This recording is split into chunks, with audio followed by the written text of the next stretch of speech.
Good afternoon, everyone, and thanks for joining us. I'm Christine Kennedy, and I work in the Office of Alumni Engagement, and it's my pleasure to welcome you and our speaker to this talk on the power of mindful learning in a busy world.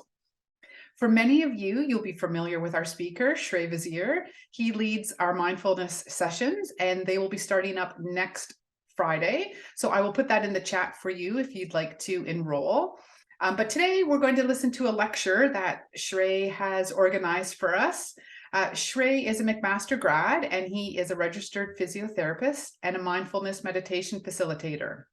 And he is the founder of Body Mind Horizons. With over 10 years experience in mindfulness practice, he is well versed to enlighten us on how we can learn to be more focused using mindfulness. Thanks so much for joining us, Shrey, and take it away. Perfect. Thank you, Christine, for that warm welcome. Welcome, everyone. I want to show you a quick little quote here and a story. And I'm going to take you back to 1925. And this is by Hugo Gernsback. He was a famous inventor and a science fiction writer. He said back in the days, he said, perhaps the most difficult thing a human being is called upon to face is long, concentrated thinking. And I'm sure most of us can relate with that. But what he did as an inventor, he actually invented this funny looking helmet thing on the left side. He called it the isolator helmet. And what it was essentially a hard metal helmet around his head, which blocked off all external noise, sound, wind, whatever you call it. There were two holes for the eyes, which were glass, as you can see. And then there was one hole for oxygen to come in and out of. And it was a mild success. It didn't really catch on. We don't use a lot of these helmets nowadays, so I'm sure you can imagine. But essentially, what Hugo realized was that, yes, it did work to block off the external noise and the distractions.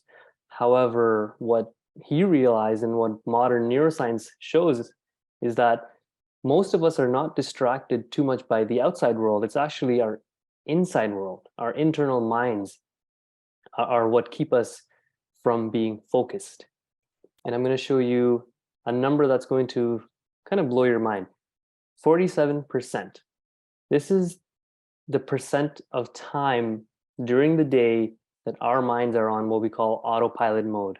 This is when we are daydreaming, planning, thinking about our our to-do lists, grocery lists, thinking about what we need to do for the day next week, right? And this is unfortunately or fortunately the default mode of operation. This is what our minds and our brains evolved to do, and this is what separates us from other animals, such as monkeys, elephants, dolphins.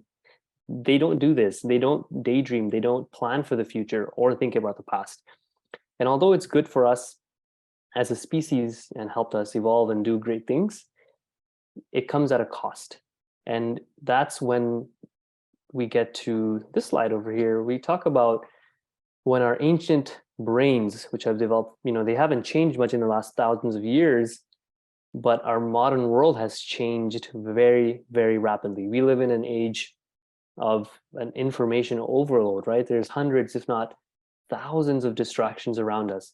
And what's happened is that it's becoming harder and harder to sustain our attention because our attention spans are limited, and this tendency of our brains to go on autopilot, thinking. We're not really focused on what we have on hand.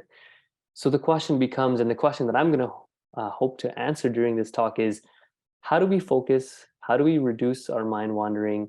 How do we learn more effectively? How can we stay more present in this modern digital information overload world that we live on? So during this talk, I won't go through all these one by one, but I'm just going to let you know, we're going to talk about mindfulness essentially, and how that's becoming one of the most rapidly, more popular and scientifically backed exercise, you call it, that can help us train our brains. I'm going to talk about the neuroscience and the history of mindfulness very briefly, but then we're going to talk about how mindfulness specifically helps our brain, our cognitive function, our memory. Then I'll get into a couple of things that we we often do when we're learning or when we're trying to learn new things that we should probably avoid. And then I'll talk about the 5 things that we can start doing today that will help us improve our focus and concentration. So Christine already did a wonderful job of introducing me, but I just want to give you a little bit of a personal story and a history of why I do this. So I graduated from McMaster back in 2015, and basically around that time is when I was diagnosed with fibromyalgia. Some of you may know who have been following my talks. Fibromyalgia is a pain condition, but it is also associated with other symptoms such as brain fog, difficulties focusing, concentrating, and it does take a toll on your mental health essentially. And that is what really started me off on my journey to healing and recovery. And essentially I was trying a whole bunch of things, trying to figure out what is going to work for me in my recovery, and mindfulness became one of those rocks. And that was almost 12 years ago now. And since then, I graduated from the University of Toronto and did my master's of physiotherapy there. I furthered my training at University of Toronto in mindfulness meditation facilitation. And then I went ahead and did a little bit more mindfulness training at Harvard Medical School. And since the last 5 years, I launched my own company, Mind Body Horizons, with the mission of essentially that, trying to bridge the gap between our physical health and our mental health, and how we can use the powers of mindfulness, use the powers of exercise to improve both of those things. So moving on, let's talk about mindfulness, what it is. And there are a lot of different definitions out there, but I'm going to tell you one that's easily graspable and one that we can work with during the purpose of this presentation. Mindfulness is essentially our ability to be fully present, right? Not mind wandering, not becoming distracted. And it's also about being aware of where we are and what we are doing. But the most important piece is, and not overly reactive or becoming overwhelmed by what's going on around us. So it's essentially about being in the present, not being thrown away into the past or the future, but in that present moment focus. Now, when we talk about the current world, especially the digital world, where we have access to tons of information and we're constantly learning, right? A lot of the time, what we're doing is we resort to our default mode of operation, which is this mindlessness. We're scrolling, or we're reading, or we're watching TV, and we're not really absorbing the information. We're just really skimming, glancing, and then moving on to the next thing, which is what our brains are designed to do. But how can we change that mindset from this sort of mindlessness to mindfulness? So just a definition of what mindlessness is. This is this passive type of thinking or learning. This is our autopilot mode of focus. This is what we do when we come across new information and we kind of think, I already know this. There's no need for me to learn this, or there's no need for me to pay attention to this, right? I already know this really well. Flip that to mindfulness when trying to absorb this new information. It's this flexible state of mind where we're present, we're noticing new things. And in mindfulness, we call this beginner's mind, or a childlike mind, where we're trying to absorb things, listen to people, get in new information without having this assumption that we know everything. Essentially, it's about being curious like a child, that I've never seen this before. Let me absorb this. Let me learn more about this. It's always about questioning, reflecting, and continuing education. Now, flipping to some of the science behind mindfulness, since the 1980s, the literature on mindfulness has really exploded. And these are some of the things that I want to highlight that current science is showing. There's a lot of different benefits and a lot of studies being done. But when we're talking about our cognitive function, or our attention and our focus, this is what mindfulness is showing. This is the current literature. It improves mindfulness, improves our attention, and this can happen within the span of a few meditation sessions. It improves our working memory. It improves our cognitive flexibility. So not becoming stuck in one way of thinking, but being able to jump the hurdles, go around, and really think abstract. It also reduces our anxiety. There's huge and tons of research supporting that.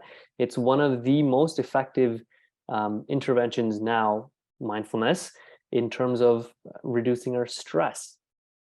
It also improves our sleep. They recently did a meta-analysis in 2021 looking at 10 different interventions or treatment options for improving our psychological health, our mental well-being. And they were looking at cognitive behavior therapy, acceptance commitment therapy, counseling, different types of therapies. And through, what they found was mindfulness to be not only the most effective, but also the most diverse in terms of the groups of people that it helps. And I personally, I can vouch for that. Somebody suffering from a physical pain problem and also a mental health problem in the past, it certainly helped with both of those things. So they found that mindfulness not only helps people with physical illnesses, and we're talking about blood pressure issues, stress conditions, pain, but it also helps with people with mental health and also the average person without any issues as well. It takes them from, sort of like a baseline to the next level in terms of performance, attention, focus, concentration, all those kinds of things. So I'm going to flip the switch here, and I've shown you a little bit about the science and the research, the summary behind it, but how does it exactly work? And this is where things get really, really interesting. In the last 10 years, they've done a bunch of studies looking at functional MRIs, so basically scanning your brains while doing certain tasks. And they're really visualizing these networks in our brain. And they found two competing networks. One is what we call the default mode network. This is the one that I referred to earlier, right? This is the one that's on 47% of the time. This is where we're mind wandering. We're not really focused on what we're doing. It has its advantages. But the second side, which is the task positive network, it's almost the complete opposite. It's more engaged attention, focusing on what the task is at hand while turning off that default mode network. So there's two of these networks. And I'm going to explain to you what they each kind of do. I already briefly mentioned that this is the network that's on half of the time. And what's interesting is that this is the mode in our brains that is responsible for thinking about the past and the future. And more importantly, it actually ignores the present. It's actually designed to help us plan, prepare, but also think about the past and learn from that, right? But at the same time, it comes with a cost.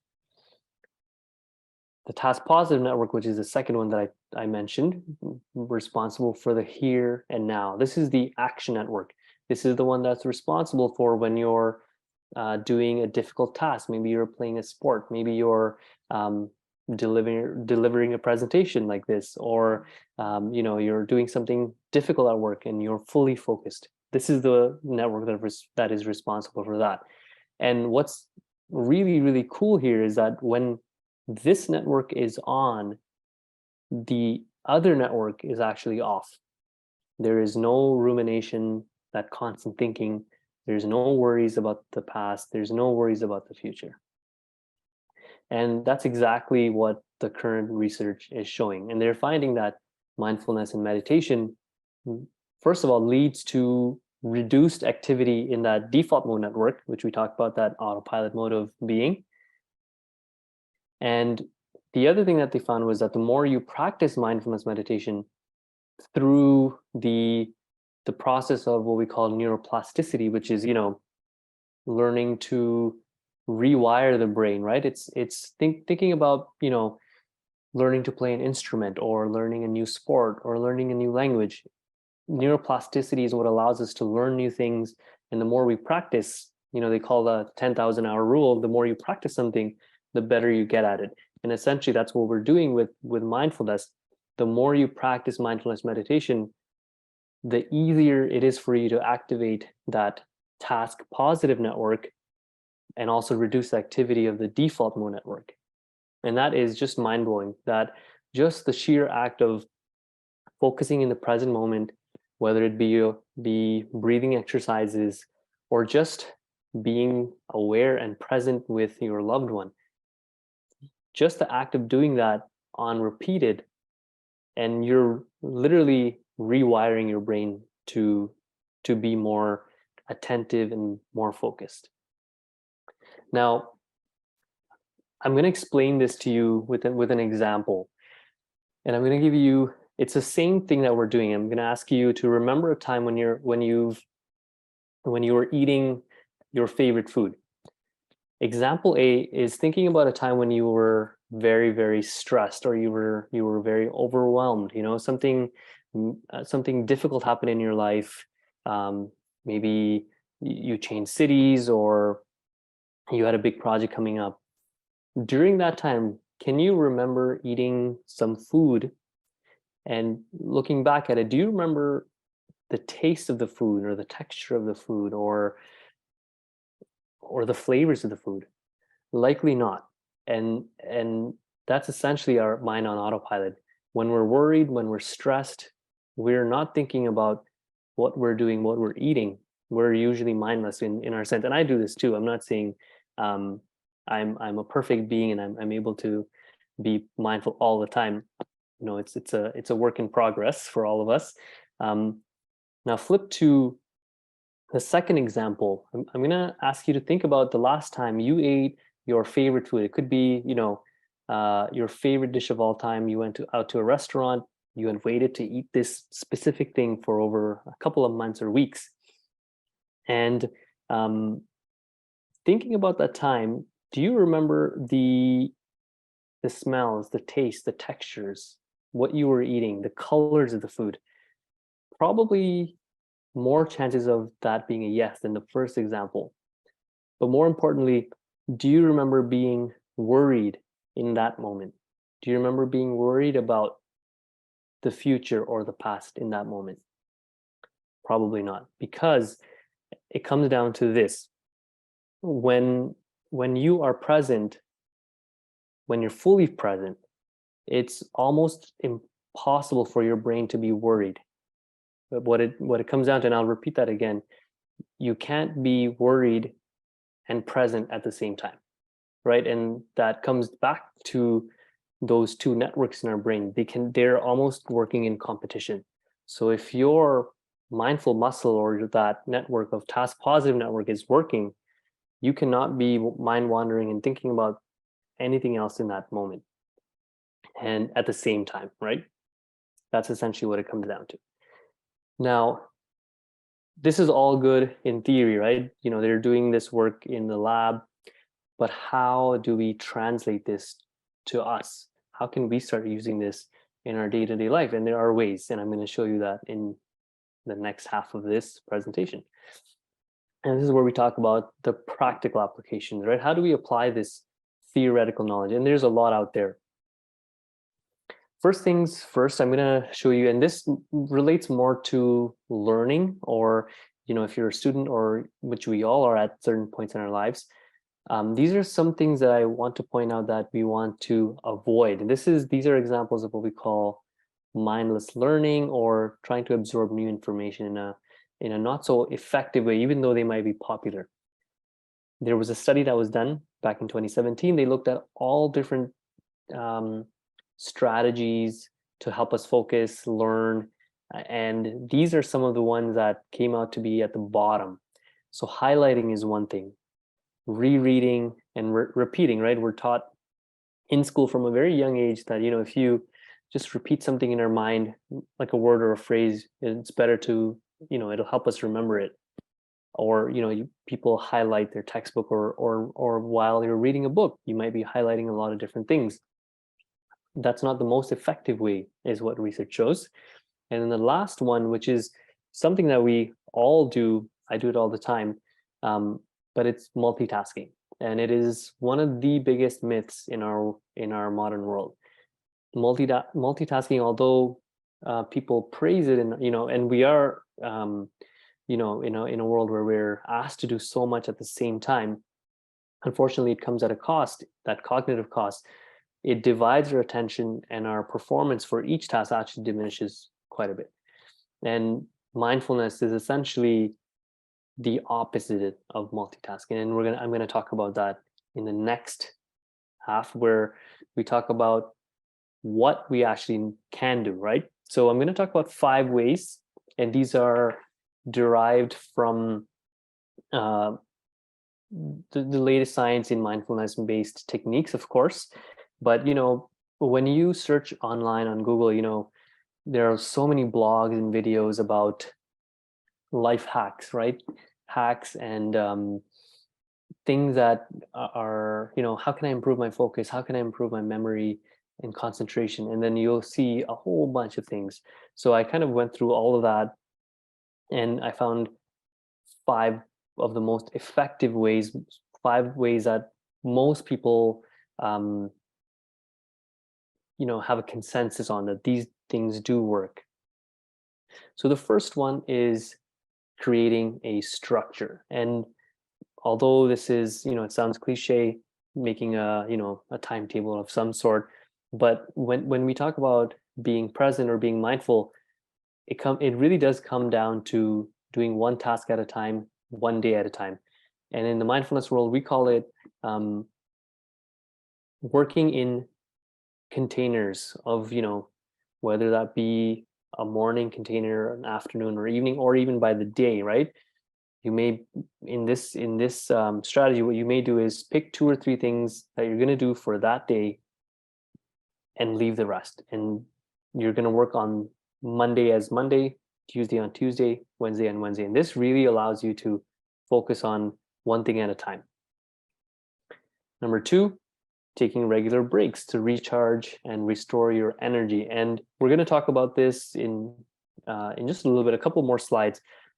We call these mini mindfulness techniques. And these are essentially, and I'm going to give you a couple of examples that you can try doing in your daily life with steps. But these are essentially things that give our mind a break in a more positive way. So not in the sense that, you're doing something active and engaged, and then you flip on the TV and you're watching. Although, yes, it can give your mind a break, but it's not really something that's recharging your energy level. It's not recharging your focus. And these things can include breathing exercises, type of walking, which is more mindful eating, stretching, moving your body, walking in nature. And there's a whole host of new studies actually looking at the benefits of walking in nature. And they're finding it's very, very cool stuff. But basically, it's being in nature. There's something about being in the greenery. Our ancestors did it all the time. But being outdoors, we feed off of the different light, the sunlight, the colors, the smells, and our bodies are designed for that. And when we're during the wintertime, you can imagine we're so cooped up in our boxes that it's hard to get that sense of being around nature in this time. And they're actually finding that even watching videos of nature, greenery, or watching a nature documentary of some sort, can actually have very similar, not the most effective, but it does have some benefits as well. So something to think about, something that I'm trying this winter, and I found it to be actually pretty good so far. The third way that we can improve our focus and be more mindful or improve our concentration is counterintuitive, but we call this scheduling time for mind wandering, or scheduling specific time. It could be half an hour or an hour where this is your time to stress. This is your time to think about all the things you need to do. And this is your time to allow your default mode network to run wild. Just let it do its thing because it needs to. But rather than having your default mode network running on all the time throughout the day, maybe scheduling a portion of your time. It could be early in the morning, first thing in the morning, you let it just run. Or it could be at the end of the evening, right? You just want to let it run wild and giving it that time. And what tends to happen is when we allow our default mode network to do its thing, can actually make us more effective at turning on our mindfulness network, which is the task positive network. Now I'm going to summarize those first three, going back, creating a structure, taking regular breaks, scheduling time for mind wandering. And this is what we call they call it the ultradian performance rhythm, and it's called activity and rest cycle. And pretty much what this comes down to is that just like our heart rates, our breathing, a lot of physiological functions in our body, the day-to-day things our body does without us even realizing, all of these functions work in waves, right? They have ups and downs. Our heart rate has up and then a down. Our breathing has an up and then a down. A lot of different, our sugar levels have an up and a down, right? But our attention and our focus also follows the same sort of cycle. And what they found through research is that our attention spans are really good for up to 90 minutes. So as you can see here, I'm not sure if you can follow my arrow here, but essentially 90 minutes is what our brains and our bodies are able to focus on one task at a time. However, just following that time, our bodies need 15 to 20 minutes of recovery time. And a lot of us don't schedule that effectively, or some of you may do, but this is something that has really, for me personally, changed my life. It has really made me more deliberate, more intentional in how I schedule my day, how I schedule seeing my clients or patients. Not, there's this myth of, let me get everything done at the same time. Let me just crunch all of this out in 6-7 hours, and then I can relax and recover. But it doesn't work. Our bodies are just not designed to work like that. And what ends up happening is you have a crash.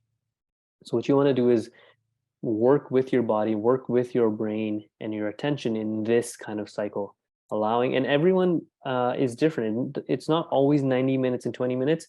For you, it could be maybe 70 minutes, 80 minutes with a 10-minute break, right? But everyone has a cycle, and it's our jobs to kind of find that. Okay, now we've talked about kind of the more overlying principles of structuring your day and taking breaks. Now we're going to talk about two of the things that I think we can start doing today in terms of an exercise. One is practicing meditation, and number 5 is going to be practicing mindfulness. And this is my bread and butter. Practicing meditation, and I'm going to compare it to exercise. Similar to the way exercise strengthens our body and our muscles, right? Meditation helps to strengthen that attention muscle. And by that attention muscle, I'm talking about that task positive network. And by exercising our mind to be able to focus on one thing, I'm going to talk about that in the next slide, your mind can actually become fitter, less cluttered, more focused, and ultimately more resilient to things around us. And there's a common myth, right, in meditation that I need to stop all my thoughts, right? I'm not a good meditator because my brain just keeps running. That's a myth. And essentially, I'm going to talk about it in just a bit. That's actually an opportunity for you to strengthen your mind. And I'll talk about that. You can, if you'd like, you can maybe, I'm not going to go through this step by step, but this is something you can maybe screenshot or take a picture of. But this is essentially the basic 7-step principle of practicing any type of meditation. And it usually, it's about having a focus time. Could be 3 minutes, 5 minutes, could be 10 minutes, could be longer. Finding a position, closing your eyes, choosing an anchor. And we're going to practice in just a little bit. We're going to practice a form of meditation. It'll just be 3 minutes. I'll take you through it. And step number 6 and 7, I would argue, are the most important in terms of meditation. When the mind wanders, which it will, our minds are designed to think. Our minds are designed to be on that default mode of operation. As soon as it does that, come back to we call it an anchor, which is, it could be your breath, could be a sound, could be a sensation in your body. And you repeat that process over and over and over. And I'm going to go to the next slide here. Essentially, each time, as I've written here, each time you catch your wandering mind and you come back to your anchor or your breath, you've just completed a bicep curl, or an exercise for your brain. And each time you're doing that, it's reducing the activity of your default network and increasing the activity in your task positive network. Last one is, or the last strategy that you can do to improve your focus and concentration, is practicing mindfulness. And mindfulness and meditation are not the same thing, although they sound very similar. Meditation actually falls within the umbrella of mindfulness, and I'm going to show you in the next slide. So when it comes to talking about mindfulness, there's actually 3 different ways that you can practice it. One is through meditation, just what we talked about in the last slide, and we're going to practice a brief meditation in the next, after this slide. So first you have formal practice through meditation, which is kind of like an exercise. You're dedicating a time to exercise your mental muscles. This can be hard for people, and it is, although very effective, it's not the only way that you can practice mindfulness. The second one, which is called informal practice, is more readily available, more accessible, one that you can start doing right now, pretty much now and onwards. You can do this during your everyday activities, right? This is something where when you catch yourself where your mind has wandered, let's say you're with someone, you're talking to them, and you're listening to them, but you've zoned them out. You have no idea what their words are coming to you. The sound is coming to you, but you're not registering what they're exactly saying. So that is an opportunity for you to practice informal mindfulness. As soon as you've noticed that you've zoned out, you turn on your mindfulness muscle and be more aware, be more alert, be more focused in that present moment with them. So that is you practicing mindfulness. You can do that while washing dishes, cooking, walking, brushing your teeth, right? All of these things you can do anytime. Doesn't have to be a dedicated time.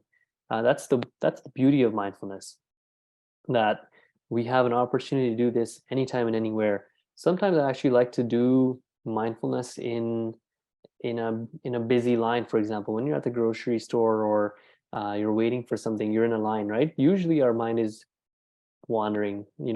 I just want to pass this line, I want to go home, or I want to do this and finish.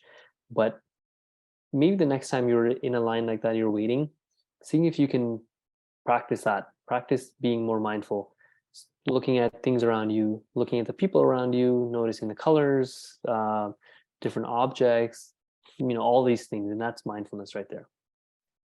And then the last way of practicing mindfulness, and this is more newer in terms of the form of mindfulness, this is called mini mindfulness techniques. And these are basically for those people that have limited time in their day, or especially healthcare workers, or people with back-to-back meetings, or where they don't have the time to dedicated time to do something like this.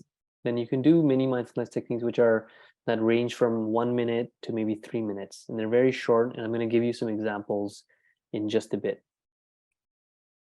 But before we do that, we're going to practice a 3-minute guided breathing meditation, which is usually the most basic, or the introductory way of practicing mindfulness. For most people, breathing tends to be a good anchor. So we're going to practice it together. You're going to essentially follow my lead, just listen to my words, and for 3 minutes we're going to practice a guided meditation. Okay, so I hope you can hear me and see me just fine. Okay. So begin by getting into a comfortable position. This could be sitting or lying down, wherever you are, just becoming bit more alert. Changing your posture as if you are waking up. Your back is straight, but not rigid. Shoulders are down and relaxed.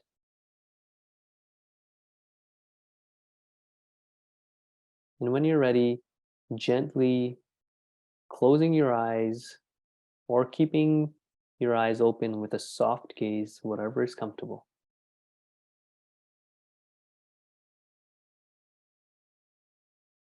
Welcome to this 3-minute breathing space. This is the meditation that we can use when you are feeling overly stressed or overwhelmed, or if your mind is wandering. A meditation like this can help to calm the mind, relax the body, especially in challenging situations. And when you're ready, we'll begin with a few deep breaths. So following my lead, taking a deep inhale in through the nose, and then a slow exhale out through the nose or mouth, letting go of the air, letting go of any tension that's built up in your body anywhere. One more breath here, in through the nose, and then a slow exhale out through the nose or mouth, breathing all the way out, letting go of the air. One last breath here, in through the nose and out at your own time.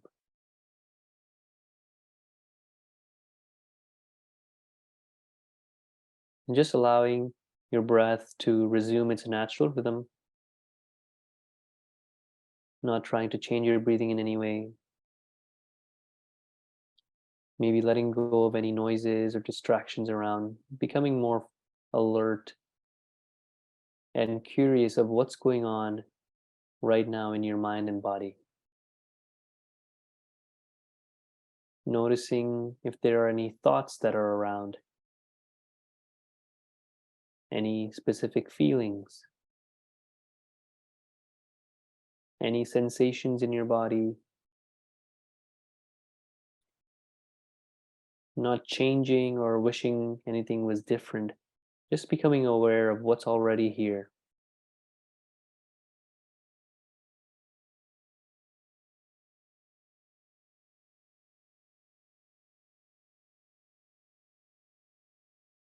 And now going to step 2 of this practice and bringing your attention and fully focusing on the sensations of your breath. You may feel your breath the most at your stomach or chest or your nostrils, wherever you feel it, bringing your full focus onto that area and noticing the in-breath for its full duration and the out-breath for its full duration.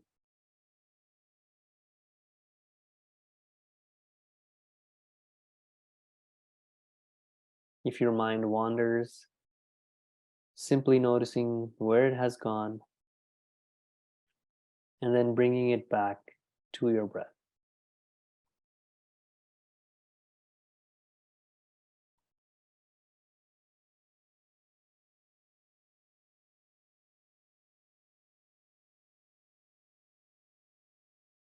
And now going to step 3 of this practice,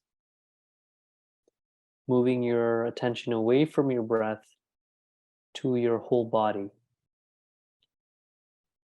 Imagining as if your whole body is breathing, maybe noticing the rise in your body as you breathe in and the falling of the body as you breathe out.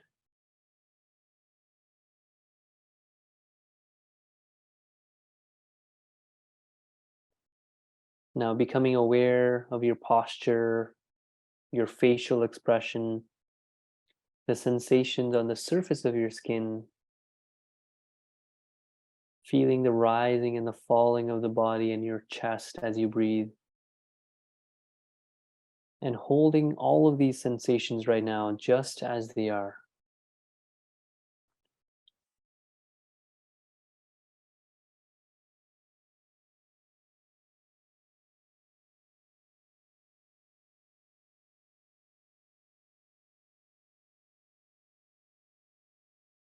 And as this practice comes to an end, gently wiggling your toes and fingers, noticing how your body and your mind feel now, and setting the intention to use this sort of mindfulness breathing exercise as many times as you need throughout your day, whenever your mind feels overwhelmed. When you're ready, you can open your eyes. You may stretch your body, move your body in whichever way you'd like. And we can come back and continue with our talk over here. And noticing how that felt. And I'm curious if this is your first time practicing, or if you've done this sort of practice many times before. I'm just curious to know how that went for you. Maybe save that, maybe post it in the chat or the question and answer afterwards. I'll be happy to answer any questions that you might have about that sort of practice. So that was a sort of like a teaser or a quick practice that we typically do in this sort of series. We're going to continue on. We're going to do different types of meditations starting next Friday onwards for the next, I believe, 10 weeks. We're going to be practicing maybe 10 to 12 minutes of meditation every week. So that was what we call formal meditation practice. It followed those 7 steps. Sorry, going back. It followed these 7 steps, right? Setting aside some time, finding a comfortable position, closing your eyes, choosing an anchor, which is, in this case, we were using our breath and our body, right? Focusing on this anchor. When your mind wanders, come back to it, and you repeat this process over and over and over and over. Every time your mind wanders, you come back. And as you repeat these 7 steps, and I'm talking more consistently and more daily, that's when you start to notice, you're going to notice those improvements in your focus, your concentration, your memory, your stress levels, your sleep levels, everything. A lot of things change. Now, I had mentioned those mini mindfulness exercises, and I'm going to show you 3 of them that you can start doing now and onwards in your day-to-day life, whether you have a minute to spare or maybe 3 minutes. Doesn't take long. So the first exercise I'm going to show you is called the power of the pause, and it follows these 4 steps. STOP. Again, you can screenshot this or take a picture, but essentially what it is S is for stopping for a moment and pausing. Usually in our lives we're so go that we usually don't do that. So even that alone is excellent. Taking a moment and pause. T is for taking 3 to 5 slow and deep breaths, just like how we did during that practice. O is observing any thoughts, emotions, anything happening in your body in that moment. And then P is proceeding mindfully with whatever activity you're doing or your day without judging, meaning without getting carried away, without thinking, or sometimes you might feel overwhelmed or stressed, but not being too attached to that feeling. Just thinking about it and then moving on and seeing if you can be more mindful with how you approach that situation. So that's mini mindfulness exercise number 1. This is something that I do quite a bit. A lot of the times I'm seeing patients in the pain clinic where I work. We see a lot of patients in pain. They're sharing a lot of difficult stories. It takes a toll on on our emotions as healthcare professionals if we were not taking care of ourselves. And this is something that I do between each of my clients, each of my patients that I see. I'm using the stop technique. Exercise number 2, this is mindful walking. And for those people, this works really, really well for those people who have a difficult time sitting still, right? It's people that are more on the, I want to do something, I want to move, fidgety people, right? And this works really, really well. So how this works is we break down the act of walking into steps, and you walk extremely slowly, and you're not going to do this in the public. You want to do this somewhere where you're safe, in a room, where you're practicing a very slow and steady walk. And you may actually do this with your eyes closed. And I'm not going to go through all the steps, but feel free to um, take a picture or screenshot this. I'm okay with that. In the future, one of the practices that we will do is a full mindfulness walking meditation um, in as part of this series. Okay, so that's another mini mindfulness exercise, and you can do this outside. I didn't mean to say that you cannot do this in the public. Essentially, what I meant by that was, if you're doing slow, deliberate breathing, or if you're closing your eyes, then you might want to do it in a safe space. But you can definitely do this outside if you want to keep your eyes open and just focus on the act of walking. Also perfectly fine. And the last mini mindfulness exercise is what we call grounding with the five senses. And this is something that's also very effective. It's using our different senses of vision, touch, hearing, smelling, tasting, all of those things to turn off that default mode network and come back to that present moment, right? Sometimes we're in these stressful, overwhelming situations and our mind is going rampant. It's going from one thought to the other to the other. And this is a very powerful exercise that a lot of psychologists and psychiatrists use for people with panic disorders even. And how this works is using those senses to come back to the present so you can feel more grounded, calm, and safe. Again, feel free to screenshot this. Essentially what this is, you notice 5 things that you see with your eyes, 4 things you can touch, 3 things you can hear, 2 things you can smell, 1 thing you can taste. And you're essentially labeling all these things in your mind as you're doing it. Okay, and then that essentially comes to the end of this talk, and I want to end off with just a few messages and takeaways, some key messages. I know it was a lot of me talking, and I hope you enjoyed the presentation first of all, but a few things that I hope you can take away from this. Number one, we have to understand that we live in a world that if we're not taking care of our minds, it can really throw us out of the loop. In this busy world, it has become very difficult to sustain our attention. There's no doubt about that. So even being aware of that is step number one, right? The next few things I wanted to mention were about the different brain networks in our mind, right? So the next time your mind is wandering, we don't have to be so harsh to ourselves, right? If our mind is wandering, or if sometimes we think, I can't stop my mind from thinking.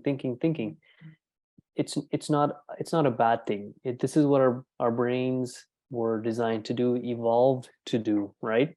Mind wandering is something that is helpful. However, we can use the powers of the other network, which is the task positive network, by focusing on mindfulness, on the exercises that I showed you, to sort of reduce the activity of that mind wandering network. Okay. Now I hope I've convinced you mindfulness meditation is here to stay. It's not a fad. It's not a myth. And they offer both things offer us very powerful tools to help us improve our focus. And like I'd mentioned, some of the evidence behind it. But overall, the main takeaways would be, and which is I'm talking about number 5 here in this slide, is essentially avoiding the multitasking in our lives that we do so often. We're usually on our phones or thinking about something else while we're doing something else, right? So trying to avoid that as much as possible and trying to give your 100% to one person or one place or one task that's in front of you at a time, rather than trying to juggle so many things. And I think that in itself is where we can start to really notice differences when we practice that sort of mindfulness, which is the informal type, right?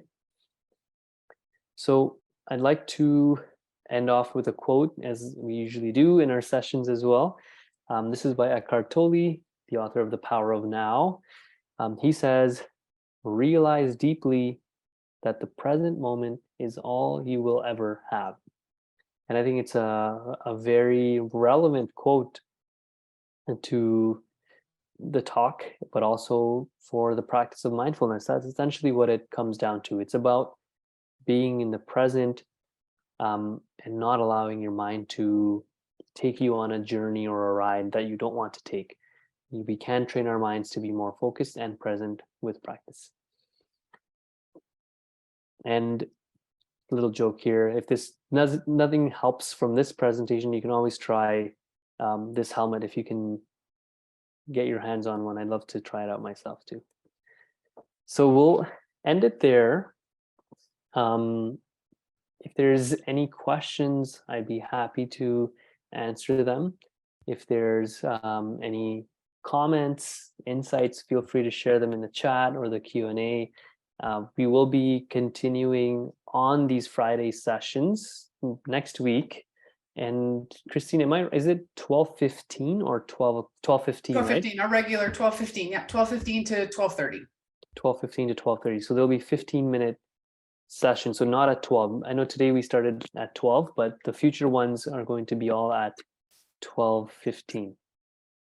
Okay, so sorry, Shrey. Yeah, People are putting stuff in the chat, so I'm trying to yeah. I'm not being mindful to you, I'm being mindful to the No. people. Please So go ahead. we do have some questions coming in, but I did want to, we had lots of pre-submitted questions, and Yeah. I think you were able to, you weaved the answers into your question, into the presentation, but I did want to go through them because there were sort of themes, right? That you touched on. So let's go over those just so they're more explicit. Yeah. A lot about time, right? Yeah. So I think I know what the answer is after paying attention, after being mindful to your presentation. So, people are talking about they don't have enough time to do it. So, how do you work towards achieving your sort of mindfulness practice? If you're a mom, if you're a busy worker, time is limited, what can you do? Yeah. And those are great questions. And something I hear all the time, right? And so for that, I would suggest two things, right? If you're limited on time, one thing is that informal type of meditation or mindfulness that we do that you can do anywhere, anytime. You don't have to dedicate a focused space and dedicated time for that. You can do it anytime, right? You can just flip that mindfulness muscle on by just being more aware or being, noticing different things, becoming more attentive. The second one is those mini mindfulness exercises. And a lot of the times I actually suggest for patients that I work with, if they have very busy lives, start with 1 minute of meditation or 2 minutes of meditation, something that is realistic, something that for sure you can do. You can do that first thing in the morning as you wake up, just 2 minutes of mindful breathing, or maybe in the middle of the day, maybe after lunch, or at the end of the day, whenever it feels right for you. And then work your way up. The goal is usually with meditation to work up towards 10 minutes of meditation per day. But I would highly suggest starting up with 1 to 2 minutes per day as a way to make it into a habit, into a routine. That's what we're after. Once it becomes a routine, you can be more consistent with it. Yeah. So that leads into this next question then, Shrey, that someone pre-submitted, and then we'll go into the lots of questions in the chat. So, you talked about your 10 minutes. So this person had asked, which one is more effective? Daily, 3 times, 45-minute meditation, or 10-minute meditation every time my mind feels lost or stressed? Yeah. So, that's a good question. So I would suggest consistency over trying to do a lot at the same time. So I'd argue that 10 minutes a day is probably more effective than doing short, long bursts of mindfulness meditation and then not doing it for a couple of weeks. It's really more about that consistency. The more you practice, the more rewiring happens in your brain, the more benefits you see. Yeah. I hope that answers that question there. Okay, let's get into and there's quite a few questions here in the chat. And sorry, go ahead, Christine. So I hope I'm pronouncing this. Brigada, is Yep. asking, are these exercises suitable for children the way they are, or do they need to be adjusted? Yeah, so they can. I would suggest there are certain organizations and apps that create specific mindfulness meditations for children. I know the Calm app and Insight Timer, which I'm also on, has that specific types of meditations geared towards children. They're more simpler and more easy to understand. Um, there's an exercise that I recently learned. They call it the wise owl, and essentially what it is you ask kids to flap their wings like a bird, and essentially you breathe in and you lift your wings, and you breathe out and you drop your wings. And essentially you're doing that a few times, especially when they're feeling overwhelmed, or they're throwing a tantrum, quote unquote, right? Essentially it's that moment of mindful breathing which can help them regulate their emotions in that time. So that's just an example. But there are tons of different exercises specifically geared toward kids. I know for sure that the Calm app, CALM, has different meditations for different age groups and different grades. And they're actually doing a lot of mindfulness work in schools now for different, starting from kindergarten to preschool to elementary school, and they're finding uh, lots of great things for kids as well. So yeah, thank you for asking that. I hope that answers your question there. So Jacqueline's asking, so this helps with pain issues. So maybe you can talk a little bit, because that's sort of the background. That's a lot of the clientele you deal with, as you mentioned, in the pain clinic. Of course, Jacqueline. Thanks for asking that. Yeah, so when I first started mindfulness, I was very skeptical when somebody first told me that yes, mindfulness can help you with your pain, and I didn't understand how and why. But the more I read into it, essentially what it comes down to is it helps your stress levels, it helps your mental health, which helps you cope with pain, helps you deal with pain. And they're actually finding that certain types of mindfulness exercise can actually reduce your pain in that moment as well. And I have noticed that the training that I did was in mindfulness based pain management, and I actually did meditation with patients with lots of pain. And even during that 2-year program, I saw so many changes in the patients that were coming in. They looked like they were, from their facial expression, they were in less pain. They were better able to function. They were finding their sleep was better, right? That's another way that it can help. You practice mindfulness, you sleep better. And if you sleep better, the next day you feel better, right? Essentially. So there's so many avenues and different ways that mindfulness can help with pain. It's not directly, I'm not saying that you do mindfulness for 10 minutes and your pain right away reduces. I'm talking over a span of 6 to 8 weeks is what they're finding. When you do 6 to 8 weeks program of mindfulness, they're finding patients pre and post, their pain is better. Their pain is better managed. I've seen so many patients actually come off of their pain medications after a mindfulness program.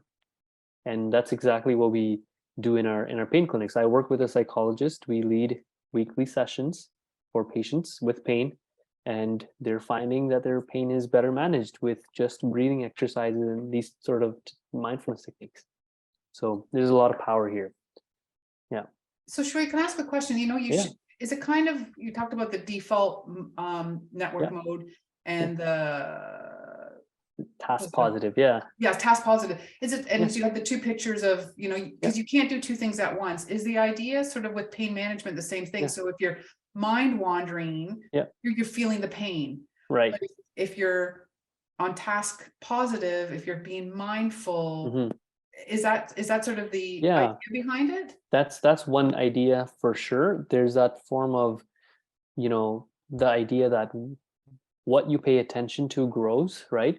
And a lot of the times people in pain, and I was I was at that point before where my mind would constantly go towards my pain, thinking about pain, how to stop it, thinking about alternatives, searching things, stressing about it, getting overwhelmed.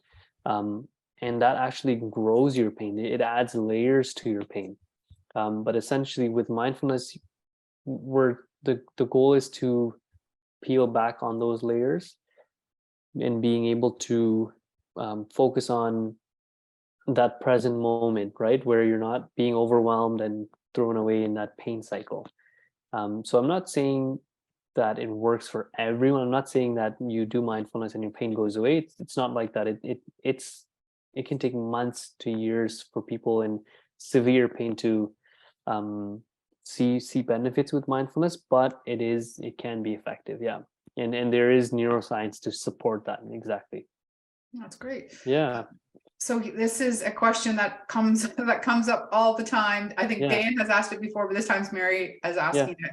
So best time to practice mindfulness? Yeah, that's always a great question. It always comes on, but usually there is no specific best time. Everyone operates on different cycles, right? Some people are morning people, some people are night people. I would suggest finding a time that works best for you and your schedule in that moment. So for me, it actually changes and it varies. I like to do it in the evening time when I'm just winding down the day, reflecting on the day, doing a mindfulness movement practice before I go to sleep.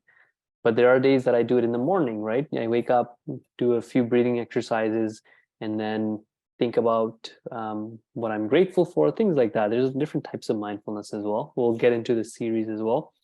But yeah, you can do it in the morning, afternoon, wherever it fits into your schedule. That would be my biggest advice, trying to fit it somewhere or another. 1 minute, 2 minutes, could be 10 minutes. Okay, great. Thank you. Hope That's that helpful helps. for Yeah. people. So Harry, one of our regulars, Harry, Yeah. good to have you back on. Hi, Harry's Harry. asked, there is a saying during meditation practice that letting go means to let it be. Does it suggest that we learn to recognize our mind wandering and then learn to accept our mind wandering? Mind wandering. Yeah, that's beautifully said. Yeah, it actually is. It's true. Essentially, letting go, and by those phrases can sound unfamiliar to people. Letting go, what is that? Or letting it be. What does that even mean? What it is essentially is in our minds we have this tendency to focus on and latch on to certain things, right?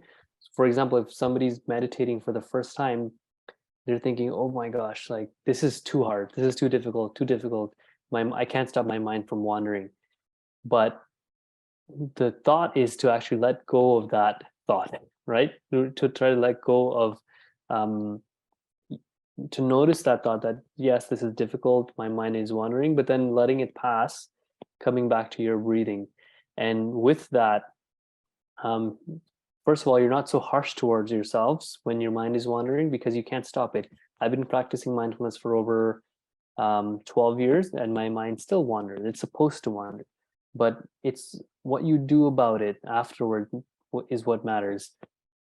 At first, when you're practicing meditation, you'll be way lost in thought before you catch yourself and come back to your breath. But with practice, you'll actually notice your mind wandering earlier and earlier and earlier. So now I'm at a point where if I'm practicing breathing or practicing my mindfulness meditation, I can see my mind is wandering towards something else. It could be a sound in the background. It could be what I'm going to eat after this presentation, for example, but I can see my mind gravitating towards there and then comes back. So in a sense, we're learning to accept, yes, that our mind wanders, but also train to let go of the thought that we have to control our minds, because we can't control our minds. What we can do is work with it and strengthen certain aspects. Yeah. Sorry. I hope that answers your question. Harry, hopefully that answers it. So Debbie is interested in, she's been doing mindfulness quite a bit. and she wants to take it to the next step. Yeah. She'd like to learn more. And so she was wondering, what courses you might recommend. There's I guess she's been looking at some continuing ed courses. Yeah. There's one here at Mac, there's one at U of T. You took the Harvard one that I'm actually interested in, right? Because John Kabat-Zinn, who was the Harvard researcher, he's sort of the godfather of Western mindfulness. Western mindfulness. So maybe you can talk about, if people are interested in taking it to that next level, what you would recommend. Yeah, there's lots of different training options. I would say for most people, starting off with doing an actual program in mindfulness, so mindfulness-based stress reduction, that's the gold standard, that's the most popular one. It's called MBSR, which is mindfulness-based stress reduction. And you can do that anywhere. And really, there's a lot of programs within Toronto Mindfulness Center. There's the NeuroNova Center is where I practice my meditation training. But just a simple search in in Google in your local area, and you'll find MBSR programs. I'd suggest starting off with that. Once you've done that, then you can do specific teacher training, right? And there's lots of different options for that as well, right? The University of Toronto has one, McMaster has it. A lot of universities have that. In the US, there's Brown's University, there's University of California, Berkeley. A lot of those programs actually have online mindfulness teacher training. So there are a lot of good options out there. But if you're really interested in that, feel free to email me. I think my email is on this slide over here, and I'd love to talk about you further with that. Yeah, lots of different options. And okay, so why don't we end with this last one? So what do you suggest to still the wandering mind when trying to get to sleep? Yes. Not counting sheep.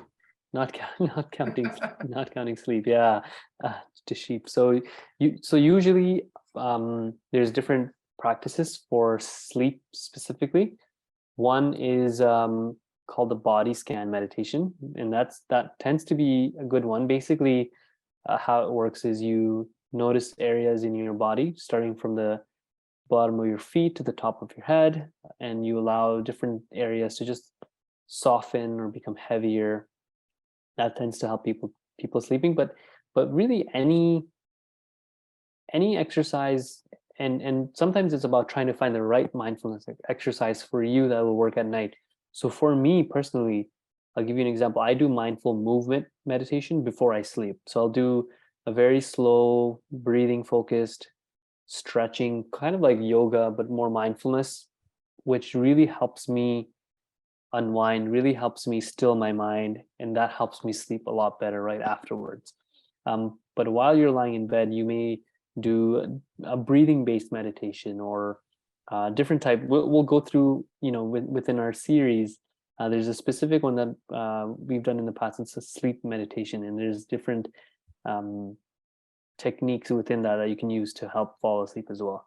But in essence, you're trying not to stop your mind. I think that's what it comes down to. When you try to stop your mind or tell yourself stop thinking, it makes it worse. Your mind thinks even more. It actually brings you more thoughts. But when you just let those thoughts come in and pass, that's when you'll notice you'll be better at sleeping. I think they call that, isn't it something like the white bear in psychology, the white bear phenomenon? The more you try to not think of the white bear by saying, don't think of the white bear, think of the white bear. You think of the white bear, exactly, yeah. So I'm assuming the same as with sleep. Try to sleep, right? That you can't sleep. You can't sleep, yeah, that's right, yeah.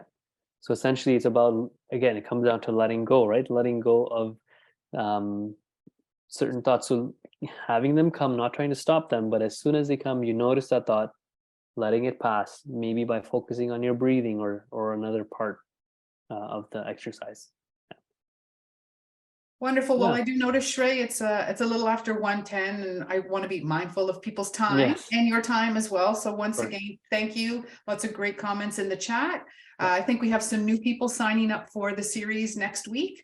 Awesome. I will send out an email probably mid next week. Jenna, who's sort of behind the scenes working on the webinar, she edits these and renders them. We'll have them closed captioned, and I will send out an email with this recording. We'll send out an email. Maybe I'll put in some of the steps that you've put in. I took screen grabs. I hope you don't mind. Yeah. I'll put that in, and we'll also put in the registration for next Friday. So hopefully people can join us then. Awesome. So once again, Shrey, a fantastic talk. Thank you. Thank you everyone for joining us who's left on the webinar, and we'll see everyone next week, Friday. hopefully. Yeah. Happy Friday, everyone.